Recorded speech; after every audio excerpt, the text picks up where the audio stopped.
iron our Glow Quilt. So I have my iron set on cotton and on steam, and then I'm also going to be using the spray function on my iron as well to make sure we get really crisp seams. It's really important when you're ironing to be lifting and pressing. So for this quilt, what I like to do is start on one side, and as I'm going, I just press and then lift a little, press, lift a little, and just keep doing that all the way down.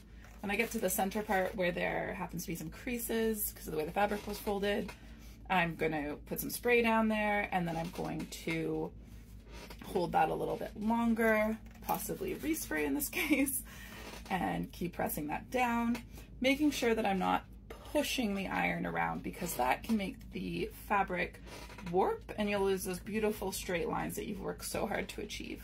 It's really important when you're ironing to take this process slowly. Take your time, put on a good podcast or a TV show, enjoy your time. Okay, so once you've ironed your quilt top, all going in one direction, and the reason we're going in one direction is when we're stuffing the quilt, we want to make sure that the seams don't end up twisting, and then that can show us some bumps on the back side of the quilt. And I'm going to show you how we're going to extra avoid that by doing some top stitching over the seams when we are quilting the quilt top and the quilt bottom together.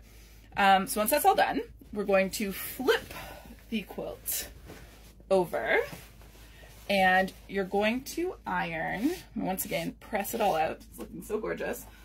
You're going to iron the top of the quilt, and this is just going to make your seams extra crisp, and you'll end up with a really beautiful finished product. And once again, just make sure that you're pressing, lifting, pressing, lifting as you go along your quilt top, and this is going to avoid having the fabric warp or anything like that.